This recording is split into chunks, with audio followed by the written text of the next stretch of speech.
Assalamualaikum warahmatullahi wabarakatuh. Berjumpa lagi dengan channel Kolom Santri, sebuah channel yang mungkin bisa menjadi sarana untuk thalabul ilmi. Baik, dalam video kali ini kita masih membahas kitab Irsyadus Sari, kitab-kitab yang merupakan kumpulan dari karya Hadratus Syekh Hasyim Asy'ari. Dan yang akan kita bahas dalam video kali ini adalah salah satu kitab yang sedikit pernah disinggung oleh Gus Baha, yakni tentang Ar-Risalah Al-Musamma Bil Jasus fi Bayani Hukmin Naqus. Jadi kitab ini, risalah singkat ini disusun oleh Hadratus Syekh Hasyim Asy'ari yang membahas tentang hukum kentongan atau lonceng. Jadi ini satu kitab yang menurut kami menarik untuk dikaji bersama dan harusnya diketahui oleh seluruh masyarakat Nahdliyin harusnya. Walaupun kentongan ini ada perbedaan pendapat di kalangan para ulama-ulama Jawa seperti Kyai Fakih Mas Kumambang yang juga menjawab susunan atau risalah ini. Jadi tetapi bahwa pendapat terkait dengan kentongan atau lonceng yang ada di sini ini perlu difahami bersama supaya kita faham pemikiran dari beliau Hadratus Syekh Hasyim Asy'ari. Bahwa di sini disebutkan, kita tidak perlu membaca utawi iki-ikunya ya. Kita nanti teman-teman bosan gitu ya. Ya yang biasa ngaji di pesantren mungkin menarik untuk ngisi kitabnya, ngesai kitabnya dengan utawi iki-iku gitu. Tetapi kalau teman-teman yang mungkin ingin langsung kesimpulan nanti agak sedikit bosan barangkali. Nah, kita akan ke latar belakang dari beliau Hadratus Syekh Hasyim Asy'ari menyusun kitab ini. Beliau sampaikan di sini bahwa beliau sampaikan sejak dulu khilafiyah tentang adanya hukum kentongan ini, hukum kentongan khilafiyah itu, perbedaan pendapat tentang hukum kentongan itu sudah terjadi sejak lama kata beliau. Kemudian beliau mengatakan bahwa nasartul qaula bijawazihi. Kemudian aku termasuk orang, kata beliau, saya Hadratus Syekh Hasyim Asy'ari adalah orang yang menolong atau mengembangkan, mendukung pendapat yang mengatakan kentongan itu boleh, kata beliau begitu. Awalnya begitu. Kemudian beliau mengatakan suatu hari di awal bulan Safar tahun 1335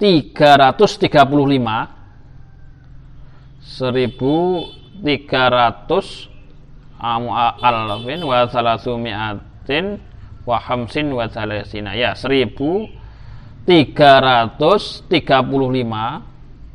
Hijriah ya.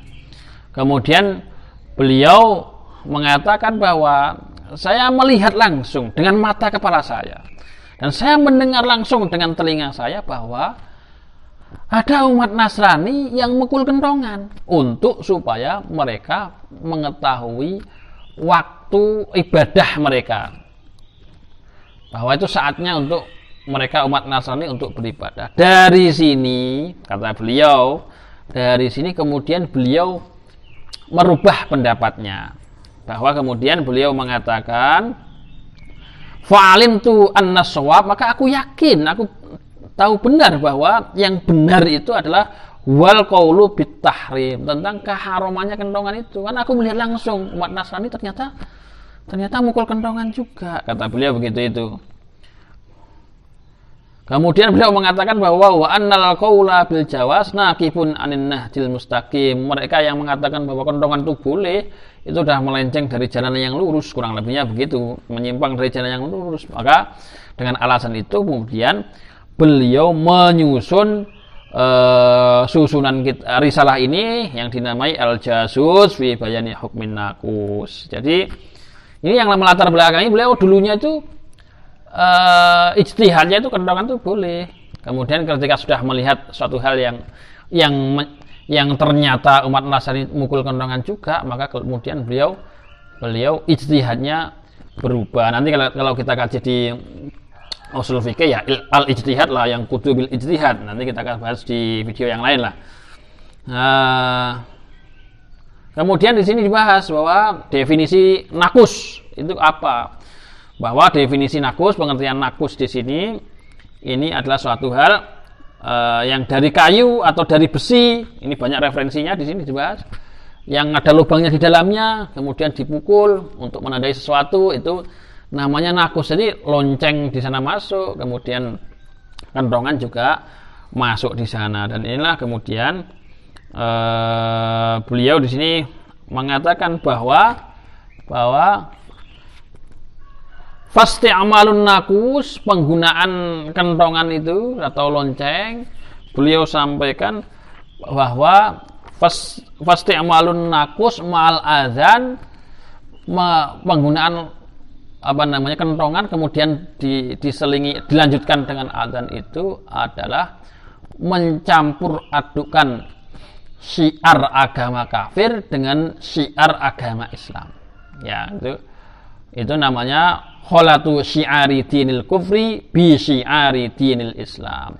Ini nyampur adukan agama, nyampur adukan syiar agama. Jadi syiar agama Islam azan dicampur adukan dengan syiar agama kafir, yakni umat Nasrani dengan kentongan, kata beliau begitu itu. Wa dzalika la yajuzu, kan. Dan ini suatu hal yang tentu saja tidak boleh dan dihukumi haram oleh beliau Hadratus Syekh Hasyim Asy'ari. Jadi kemudian beliau mengutip banyak hadis yang mendasari tentang bahwa nakus atau lonceng atau kentongan tadi itu ini adalah bagian dari syiarnya umat Nasrani berdasarkan beberapa hadis yang beliau kutip tentang asbabul wurud, tentang azan itu bahwa mau menandai sholat ada yang usul lonceng, Nabi katakan jangan, itu ciri khasnya umat Nasrani dan lain sebagainya. Ini banyak dasarnya. Tapi yang jelas di sini yang kita jadikan prinsip adalah Hadratus Syekh Hasyim Asy'ari menyatakan bahwa mencampur adukan syiar agama itu jelas haramnya. Sedangkan kita tahu bahwa sebagian atau oknum masyarakat NU sekarang ini bahkan ketika Natal di gereja dan lain sebagainya, hal-hal yang tentu saja membuat miris hati. Jangankan nyanyi sholawatan bareng di gereja, jangankan sholawatan di gereja di peringatan hari besar mereka, ini urusan kentongan saja Hadratus Syekh Hasyim Asy'ari itu menyatakan haram. Ini apalagi sampai sholawatan dan nyanyi bareng di gereja seperti sebagian yang dilakukan masyarakat NU sekarang. Nangis Hadratus Syekh Hasyim Asy'ari melihat ini.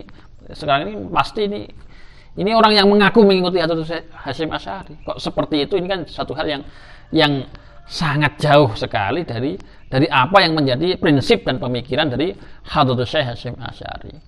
Ini namanya qiyas aula. Jadi kentongan aja begitu itu, beliau punya pandangan begitu itu, apalagi soal sholawatan di gereja. Itu lebih parah lagi, jelas itu mencampur adukan syiar agama Islam dengan agama kafir, dan ini jelas keharamannya. Ini sekilas tentang